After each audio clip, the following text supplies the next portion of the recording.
చాడ వెంకటరెడ్డి గారు, కోనంనేని సాంబశివరావు గారు, బొమ్మగాని ప్రభాకర్ గారు, కె శ్రీనివాసరెడ్డి గారు, అజీష్ బాషా గారు, పల్లా వెంకటరెడ్డి గారు, ఇంకా మిగతా పెద్దలు, వేదిక ముందున్న పెద్దలందరికీ నమస్కారం.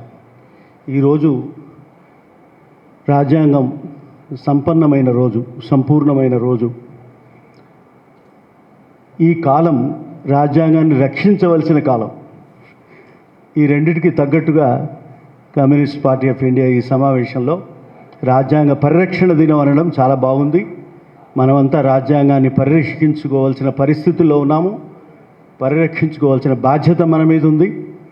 ఈ రాజ్యాంగం ఒక్కటే ప్రస్తుతం మనని, మన ప్రజాస్వామ్యాన్ని, మన మాట్లాడే హక్కుని, మన జీవితాన్ని, మన స్వాతంత్రాన్ని రక్షించగలుగుతుంది అని చెప్పాల్సిన పరిస్థితిలో మనం ఉన్నాం.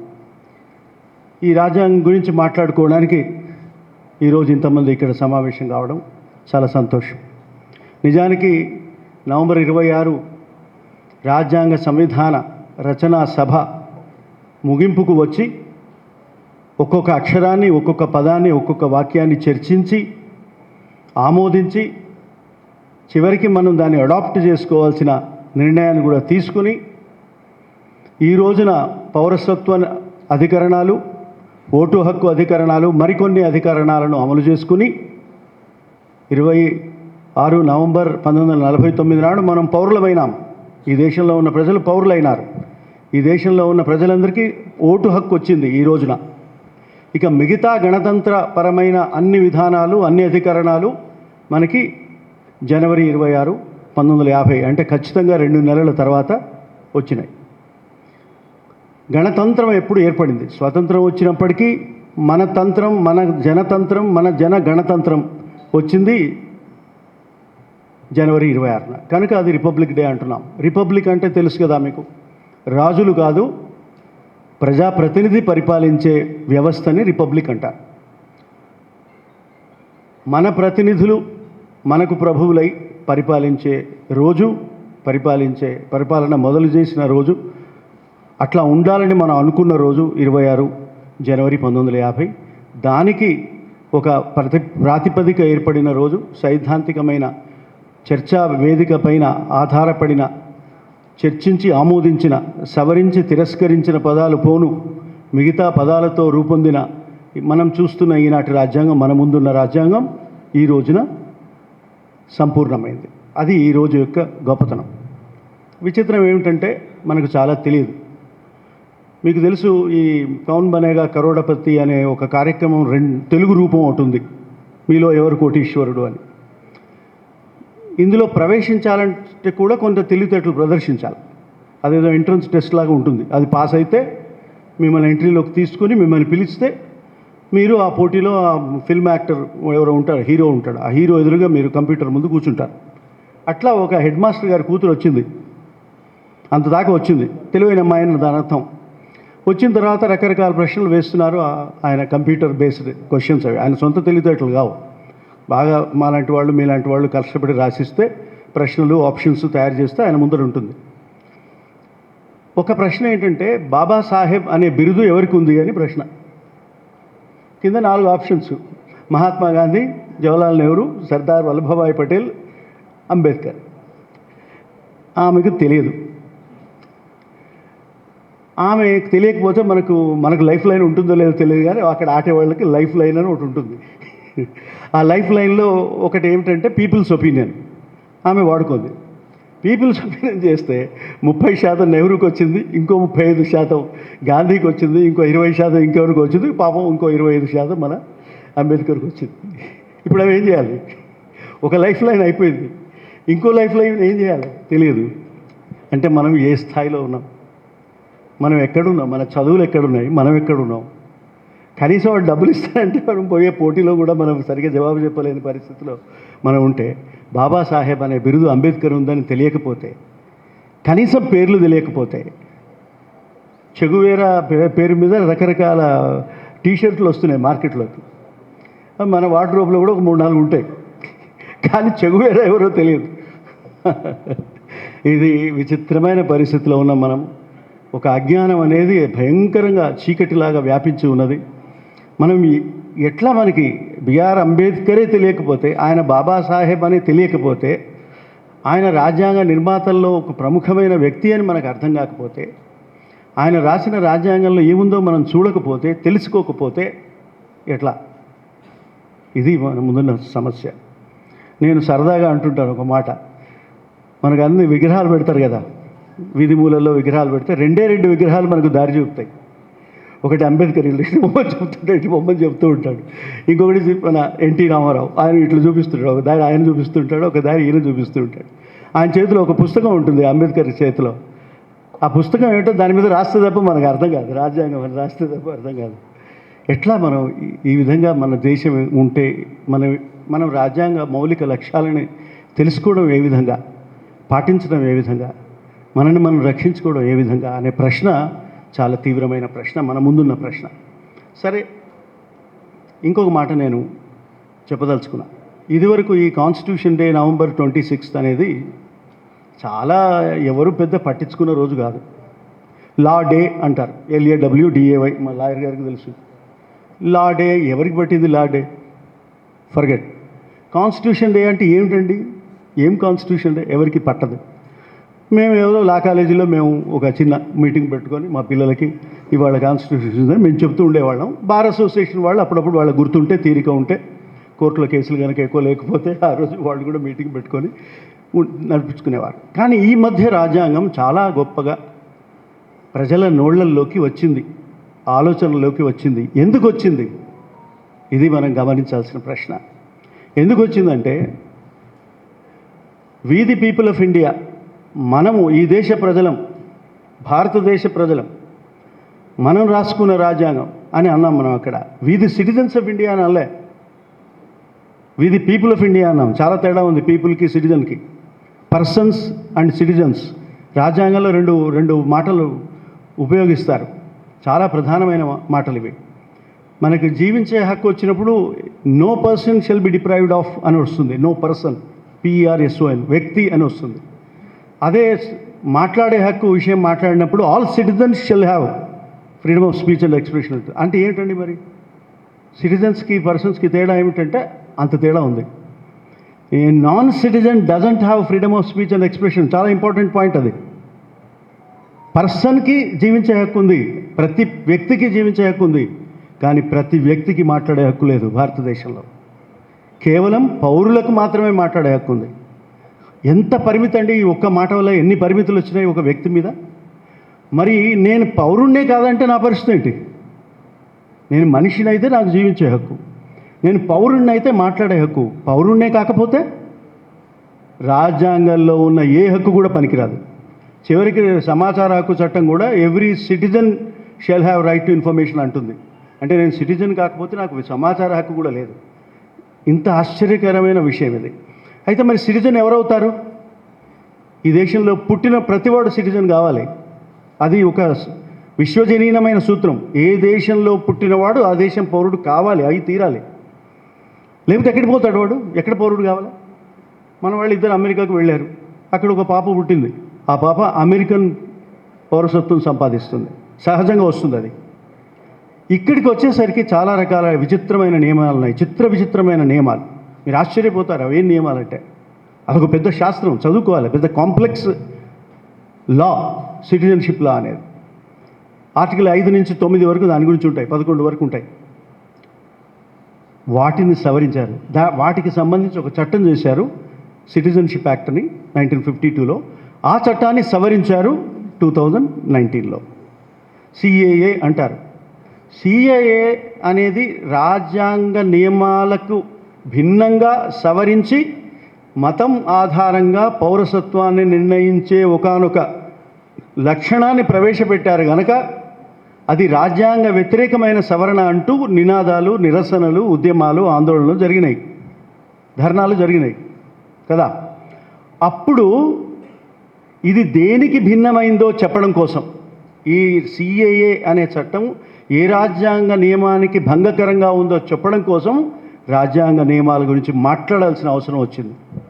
ఈ రాజ్యాంగ నియమాలను మాట్లాడితే ఇంత పెద్దగా లా లెక్చరర్ ఏదో అడ్వకేట్ గారు కోర్టులో వాదించినట్టు ఉంటుంది కనుక చాలా సింపుల్గా చెప్పాలంటే ఏం చేయాలి అంటే పీఠిక చదవండి అన్నారు. రాజ్యాంగ పీఠిక చదవాలి. రాజ్యాంగ పీఠికలో ఏముందంటే రాజ్యాంగ సారాంశం మొత్తం ఉన్నది, రాజ్యాంగ రచన ప్రకటన ఉంది, రాజ్యాంగం ఎవరు రాశారో ఉంది, రాజ్యాంగం ఎవరు రాసి ఎవరికి సమర్పించారో ఉంది, రాజ్యాంగంలో ఏముందో ఉంది, రాజ్యాంగం ద్వారా ఏం సాధించాలో ఉంది, మన లక్ష్యం ఉంది, మన కార్యక్రమం ఉంది, మన ఎజెండా ఉంది, మనం అనుసరించవలసిన మార్గం ఉంది, అందులో మన రాజ్యాంగ లక్షణం ఉంది.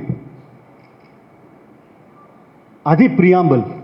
ఆ ప్రియాంబుల్ చదవడం అనేది ఒక నిరసన కార్యక్రమంగా రూపుదిద్దుకున్నది. ఎంత ఆశ్చర్యం చూడండి. ప్రియాంబుల్ చదవడమే నిరసన. ప్రియాంబుల్ చదివినందుకు కేసులు పెట్టారు, క్రిమినల్ కేసులు, జైల్లో పెట్టారు. జైల్లో పెడితే నేను ప్రియాంబుల్ చదివినందుకు నన్ను జైల్లో పెట్టారు మహాప్రభు అని కోర్టుకు పోవాల్సి వచ్చింది. కోర్టుకు పోతే కోర్టు ఆశ్చర్యపోయింది, ఏమిటి ప్రియాంబుల్ చదివితే మళ్ళీ కోర్టులో జైల్లో పెట్టారా, నిజమేనా అని అడిగింది. అయితే ఢిల్లీ ప్రాసిక్యూటర్ వచ్చి అవునండి ఈజ్ ప్రొవోకింగ్ ది వైలెన్స్ అన్నాడు. ఎక్కడ ప్రొవోకింగ్ వైలెన్స్ అంటే వీడియో తెమ్మన్నారు. వీడియోలో చూస్తే ఏముంది, అతను ప్రియాంబుల్ చదువుతున్నాడు. ప్రియాంబుల్ చదువుతుంటే రెచ్చగొట్టడమా, హింసను రెచ్చగొట్టడమా? ఆయన ప్రియాంబుల్ చదువుతుంటే చాలామంది ప్రియాంబుల్ చదివారు. చంద్రశేఖర్ ఆజాద్ అని ఆయన ప్రియాంబుల్ చదువుతుంటే చాలామంది ప్రియాంబుల్ చదివారు. చాలామంది ప్రియాంబుల్ చదవడానికి వచ్చారు.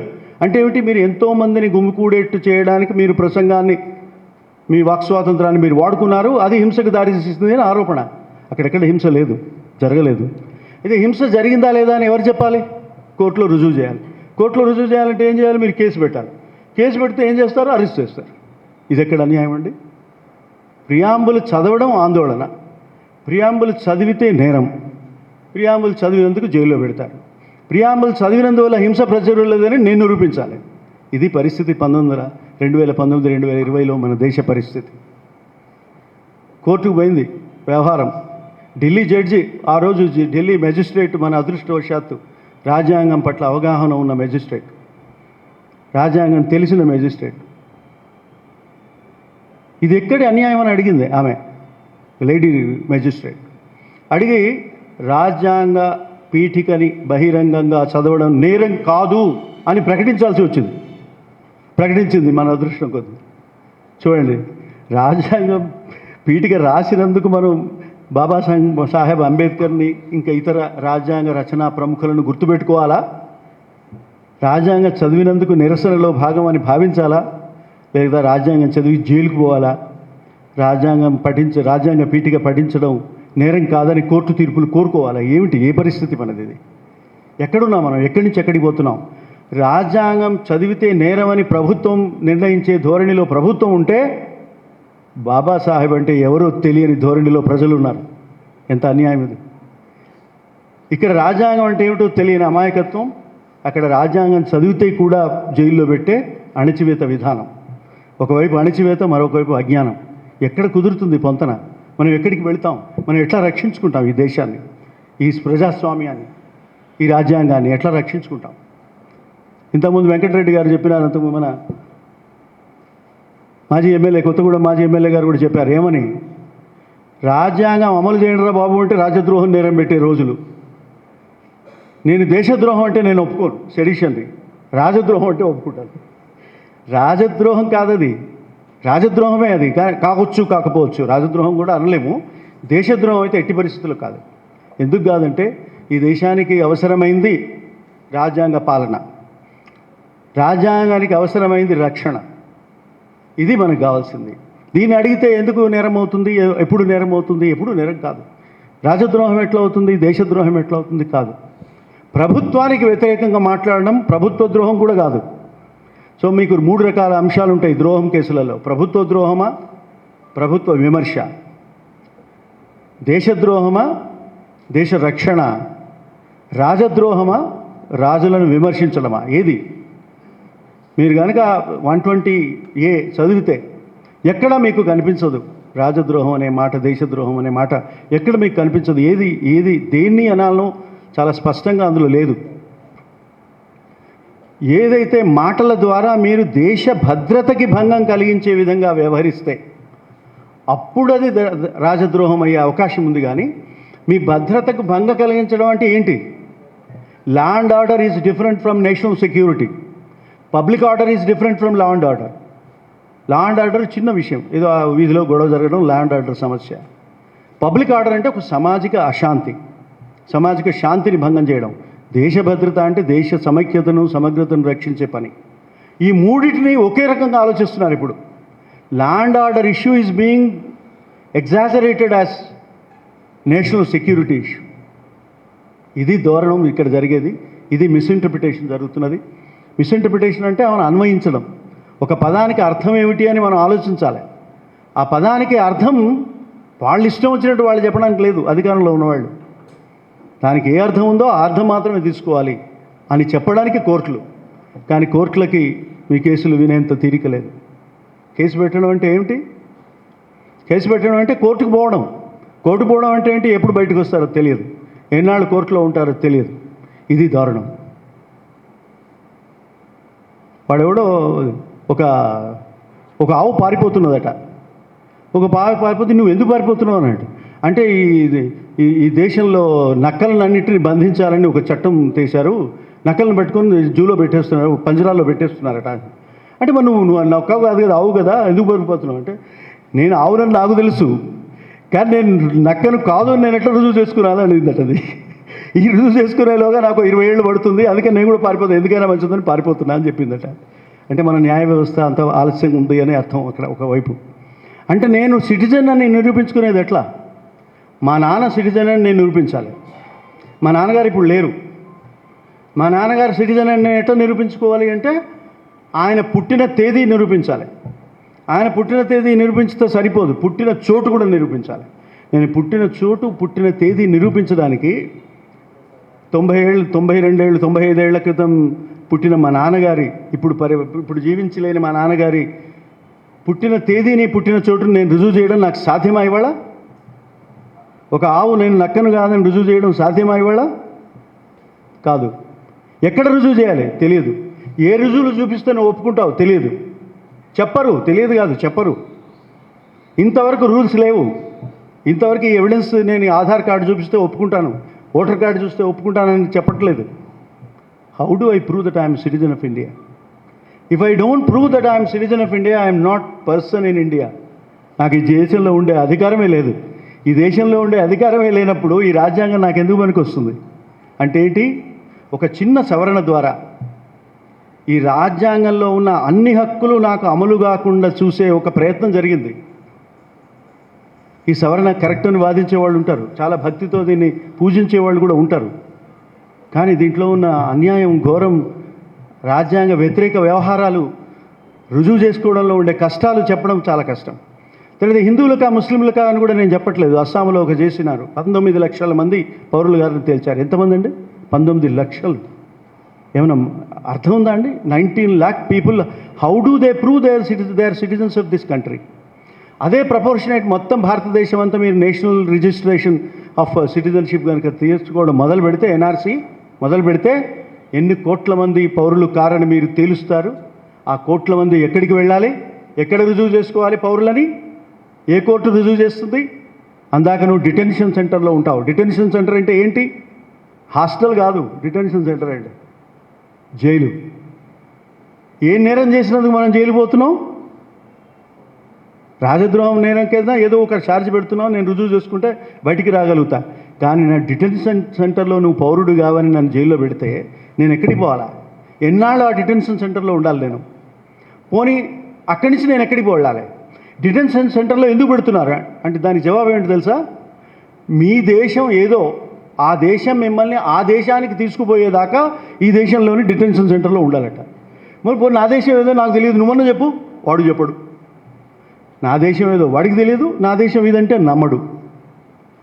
నాకు రాజ్యాంగ హక్కులేవి నాకు వర్తించవు, వ్యక్తి స్వాతంత్రం కూడా నాకు లేదు, వ్యక్తి స్వేచ్ఛ కూడా లేదు. ఎక్కడికి పోవాలండి? ఇది సిటిజన్షిప్ అమెండ్మెంట్కు వ్యతిరేకంగా ఉన్న విమర్శ. దీన్ని ఆలోచించేవాడు లేడు. దీనికోసం నిరసన చేస్తే రాజ్యాంగ పీఠిక చదివితే నేరం. ఇక్కడి నుంచి వచ్చింది మనము రాజ్యాంగ పీఠిక యొక్క ఇంపార్టెన్స్. అప్పుడు ప్రభుత్వం కూడా అలర్ట్ అయింది ఆశ్చర్యకరంగా. ఓహో, పీఠిక చదవడానికి ఇంత వాల్యూ ఉందా అని అర్థమయ్యి ఇప్పుడు ఇవాళ నేను మొన్న ఒక ఆర్డర్ చూసినాను, నేను గవర్నమెంట్ ఆఫ్ ఇండియా ఆర్డర్. ఏమిటంటే all central ministries have to erect preamble wall. అంటే పీఠికని వాళ్ళ గోడ మీద రాయాలి. వెబ్సైట్లో పీఠిక గురించి చెప్పాలి. మీటింగ్ ఖచ్చితంగా ఏర్పాటు చేయాలి. ఇవాళ by rule, by order of government of India, every central ministry is performing or celebrating constitution of India. Every ministry is celebrating constitution of India. ఎంత విచిత్రం అండి. 70 సంవత్సరాలు మర్చిపోతాం, ప్రియాంబుల్ని మర్చిపోతాం, రాజ్యాంగాన్ని మర్చిపోతాం. 71వ సంవత్సరం దానికి వ్యతిరేకంగా సవరణలు తీసుకొస్తాం. దాని మీద నిరసన వస్తే మళ్ళీ ప్రియాంబుల్ గుర్తుకొస్తుంది. తర్వాత 72వ సంవత్సరంలో we will celebrate, not you, we will celebrate. విచిత్రం కాదు? ఇది మన దేశం మనకున్న పెద్ద సమస్య. ఇక మరి మనం ఈ రాజ్యాంగాన్ని అమలు చేసుకున్న ఈ 72 సంవత్సరాల్లో మనకు రాజ్యాంగం గురించి ఎంతవరకు తెలుసు అంటే, 2005లో సమాచార హక్కు చట్టం వచ్చిన తర్వాత సర్వేలు నిర్వహించారు. సర్వేలు నిర్వహిస్తే సమాచార హక్కు చట్టం ఉందని తెలిసిన వాళ్ళలో సగం మందికి భారత రాజ్యాంగం ఉందన్న విషయం తెలియదు. ఇండియన్ పీనల్ కోడ్ ఉందని తెలిసిన వాళ్ళలో సగం మందికి భారత రాజ్యాంగం ఒకటి ఉన్నదని తెలియదు. ఇది మన పరిస్థితి. అంటే ఏంటి? నీకు సమాచారం తెలుసుకునే హక్కు ఉందని ప్రత్యేకంగా చెప్పిన తర్వాత ప్రజలకి ఏ సమాచారం తెలుసుకోవాలో అనే ఆసక్తి కలిగింది. ఆ ఆసక్తిలో భాగంగా రాజ్యాంగం గురించి కూడా తెలుసుకోవాల్సిన అవసరం ఏర్పడింది. రాజ్యాంగం గురించి తెలియదు అనే విషయం తెలిసింది. ఆశ్చర్యం. So we must know what is our constitution. ఆ మధ్య రాజ్యాంగాన్ని వ్యతిరేకించిన వాళ్ళు ఉన్నారు. ఈ రాజ్యాంగం పనికిరాదు ఈ దేశానికి అన్నవాళ్ళు ఉన్నారు. ఇందులో గాంధీవాదం లేదన్న వాళ్ళు ఉన్నారు. ఇందులో సనాతన ధర్మం లేదన్న వాళ్ళు ఉన్నారు. ఒక ఆయన అయితే మీకు రాజ్యాంగ రచనా సభలో భగవంతుడి ఆశీస్సులతో అని వాక్యం పెట్టాలన్నాడు. అంటే ఇదన్నీ విత్డ్రా చేసుకోండి, ఇటువంటి పదాలు కుదరవు సెక్యులర్ కాన్స్టిట్యూషన్లో, ఇవి సామాజికమైన పరమైన అంశాలు, ఇవి ఇందులో భగవంతుడికి ఆవిష్కారం లేదు అని అంబేద్కర్ ఇంకెవరో పటేలు వాళ్ళంతా చెప్పారు. వినక ఆయన ఈ ప్రెస్డ్ ఆన్ ది అమెండ్మెంట్ ఓడిపోయింది. అమెండ్మెంట్ అంటే తెలుసు కదా, సవరణ ప్రతిపాదిస్తే దాని మీద ఓటింగ్. ఆ ఓటింగ్లో పోయింది. అది ఓటింగ్లో ఓడిపోతే ఈ దేశాన్ని ఎవరు కాపాడలేరు, దేవుడు కూడా రక్షించలేడు అని ఆయన ఒక స్టేట్మెంట్ చేసి కూర్చున్నాడు. అమెరికాలో కూడా in the name of Jesus అని పెట్టాలని ప్రతిపాదన వచ్చింది. అక్కడ కూడా ఒప్పుకోలేదు. చివరికి మనము బ్లెస్సింగ్స్ ఆఫ్ గాడ్ అనే మాటలు ఇవన్నీ చర్చించిన తర్వాత చివరికి ఏం నిర్ణయించుకున్నామంటే, మనం పీపుల్ని ప్రస్తావిస్తే చాలు అని నిర్ణయించుకున్నాం. వి ది పీపుల్ ఆఫ్ ఇండియా అన్నాం. పీపుల్ ఆఫ్ ఇండియా అంటే ఎవరు? ఏ పీపుల్ అండి? ఎప్పటి పీపుల్ అండి? నువ్వు ఈరోజు వి ది పీపుల్ ఆఫ్ ఇండియా నువ్వు ప్రియాంబుల్ చదివితే ఈరోజు ఈ దేశంలో ఉన్న ప్రజలంతా దాని కిందికి వస్తారు. 1949లో చదివితే 1949లో ఉన్న జనరేషన్ దాని కిందికి వస్తుంది. పీపుల్ అంటే ఇదివరకు ఉన్న ప్రజలు, ఇప్పుడున్న ప్రజలు, రాబోయే ప్రజలు, 3 తరాల వాళ్ళు ఉంటారు అందులో. కాబట్టి ఇది పీపుల్ ఆఫ్ ఇండియా. నిన్ను నేను ఎలక్ట్ చేసుకున్నప్పటికీ నీ పెత్తనం ఎంతవరకు అండి? నేను ఒక ప్రభుత్వాన్ని ఎన్నిక చేసుకున్నా, నేను ఓటేసినా ఓటేయకపోయినా గెలిచిన ప్రభుత్వం నా ప్రభుత్వమే. ఆ ప్రభుత్వం ఎన్నాళ్ళండి? ఈ పెత్తనం, దేశం మీద చేసే పెత్తనం దానికి ఎన్నాళ్ళు ఉంటుంది? 5 ఏళ్ళు ఉంటుంది. 5 ఏళ్ల పాటు పెత్తనం చేసే ప్రభుత్వానికి, 5 ఏళ్ల పాటు అమల్లో ఉండే పార్లమెంటుకి మొత్తం రాజ్యాంగ మౌలిక స్వరూపాన్ని చిన్నాభిన్నం చేసే, శిథిలం చేసే అధికారం ఉంటుందా? మీ తాతగారు సంపాదించి మీకు ఇచ్చిన ఆస్తి మీరు తాగి దుర్వినియోగం చేస్తారా? దాచిపెట్టి మీ మనవడికి ఇస్తారా? మీరేం చేస్తారు? మీ బాధ్యత ఏంటి? నీది కానీ ఆస్తి ఖర్చు పెట్టే అధికారం నీకెక్కడిది?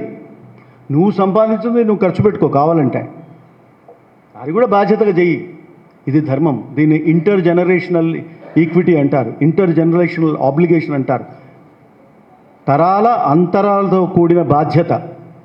So constitution of India gives you power only to rule this country only for 5 years, not beyond.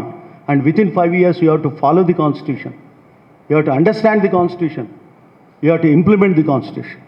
అయితే అంబేద్కర్ ఒక నవంబర్ 25, 1949 అంటే నిన్నటి రోజున ఒక అద్భుతమైన ప్రసంగం చేశారు. నేను అనుకుంటాను ఈ ప్రసంగాన్ని ఇంగ్లీష్లో అన్ని భాషల్లో ట్రాన్స్లేట్ చేసి అందరికీ పరిచయం చేయాలి, అందరికీ పంచిపెట్టాలని రిక్వెస్ట్ చేస్తున్నాను మీ అందరికీ. అద్భుతమైన ప్రసంగం. భారతదేశ రాజ్యాంగం యొక్క స్వరూపం ఏమిటో చెప్తూ, ఈ రాజ్యాంగం ఎట్లా అమలవుతుందో కూడా చెప్తూ, మనకున్న భయాందోళనల గురించి కూడా అందులో రాస్తాడు. ఇండియా పేరు ఏం పెట్టాలనే ప్రస్తావన వచ్చింది. దానికి జవాబు అందులో ఉంటుంది, మీకు ఆ లాస్ట్ స్పీచ్లో ఉంటుంది. ఏమనాలండి ఇండియాని? ఇండియన్ నేషన్ అనాలా? హిందూ దేశం అనాలనా? భారతదేశం అనాలనా? ఏమనాలి ఈ దేశాన్ని? ఈ చర్చ వచ్చింది. ఆర్టికల్ 1 ఏమిటో తెలుసా మీకు? ఎప్పుడైనా చదివారా ఆర్టికల్ 1? గుర్తుందా? దయచేసి చదవండి. ఆర్టికల్ 1 ఏమంటుందంటే, India comma that is Bharat comma is union of states అని ఉంటుంది. భారతదేశం, ఇండియా అంటే భారతదేశం రాష్ట్రాల కూడలి అంటాడు. ఎంత మంచి మాట అండి ఇది. దీనికి ధనంజయ చంద్రచూడ్ అని సుప్రీంకోర్టు న్యాయవాది దీనికి అర్థం ఒక తీర్పులో చెప్పినాడు. ఎప్పుడు చెప్పినాడంటే, కేంద్ర ప్రభుత్వం రాష్ట్రాల అధికారాలను కైవసం చేసుకుంటూ ప్రతిదీ కేంద్రీకరిస్తూ ఆ కేంద్రీకృతమైన అధికారాన్ని కేంద్రంలో ఉన్న అధికారుల చేతికిస్తూ ఉన్నప్పుడు దాన్ని సవాలు చేసిన ఒక సందర్భంలో ధనంజయ చంద్రచూడ్ ఒక్కసారి ఆర్టికల్ 1 చదువుకోండి అని చెప్పాడు. ఒక్కసారి చదవండి ఆర్టికల్ 1 అని భారత ప్రభుత్వానికి హెచ్చరించాడు. అందాక భారత ప్రభుత్వం కాదు, మనకు కూడా తెలియదు ఆర్టికల్ 1లో ఏముందో. ఆర్టికల్లో ఏముందంటే, you are a union of states అన్నాడు. అంటే ఏమిటి? You don't have any independent existence. నీకు ఒక స్వతంత్రమైన ఇది ఉనికి లేదు. రాష్ట్రాల కూడికయే నీ ఉనికి. మేమంతా కలిసి రాష్ట్రాలు కలిసి పక్కపక్కన ఉంటేనే దేశం, లేకపోతే లేదు. ఆ మధ్య ఎన్టీ రామారావు అనేవాడు, కేంద్రం ఒక మిథ్య.